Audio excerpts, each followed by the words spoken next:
Sådan læser du din lønseddel. Måske undrer du dig egentlig over, at den løn, som du tjener, det kunne fx være 5.000 kroner hos din arbejdsgiver, den lige pludselig forsvinder væk og bliver til måske 3.000 kroner. Hvad er det, der forsvinder væk, og hvorfor forsvinder det væk? Det skal vi prøve at kigge på i denne her film. Den bruttoløn, som du tjener, det er egentlig den løn, som svarer til de timer, som du har arbejdet hos din arbejdsgiver. Det kunne fx være, hvis du er timelønnet eller noget andet.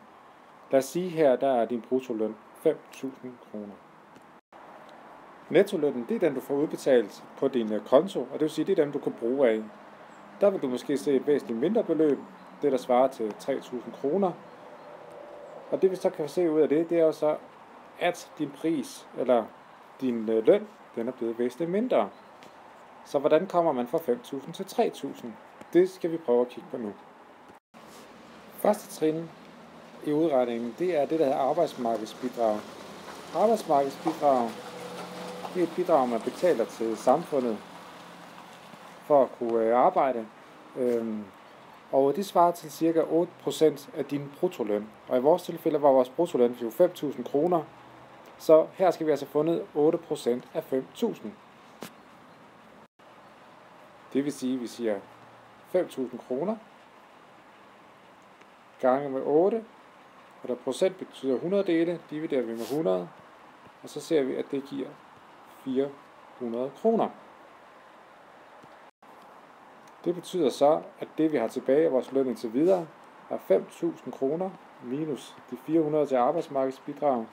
Så nu har vi 4.600 kroner tilbage indtil videre.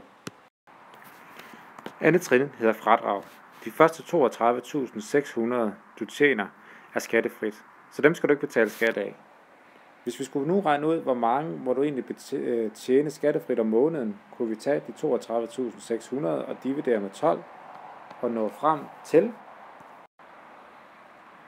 2.716 kroner. Det vi så skal med de 2.716 kroner, det er jo at trække dem fra det resterende beløb, vi havde tilbage. Altså de 4.600 kroner, og så trække 2.716 kroner fra. Det beløb, vi så har tilbage, det er altså det, vi har stående her. De 1.884 kroner. Og som det står herinde i midten, så er det altså det beløb, der er tilbage af din løn. Og den del af det skal du betale skat af. Skat og skatteprocenten, den er lidt afhængig af, hvad for en kommune du bor i. Her der regner vi med, at du bor i en kommune, hvor du skal betale 40% i skat. For at regne det ud, så siger vi 1.884 gange med 40, og procent betyder 100 dele, så dividerer vi med 100, og så ser vi, hvad det giver. Det giver, at du skal betale 753,60 kroner af din løn til skat. Tredje trin er så udregning af nettolønnen. Det vil sige det, du får udbetalt på din konto, og som du må bruge. Vi skal bruge nogle tal fra tidligere, netop de 4.600 kroner, som var det, vi havde tilbage, efter vi havde trukket arbejdsmarkedsbidrag fra. Og så skal vi trække skatten fra på de 753 kroner og 60 øre.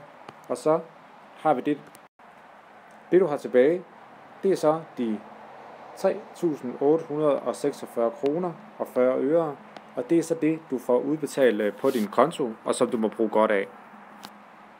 Det var måden på, hvordan vi regner din skat ud, og også en måde på, hvordan du kan forstå din lønseddel. Vi tager lige et lille resumé af tingene her på næste side.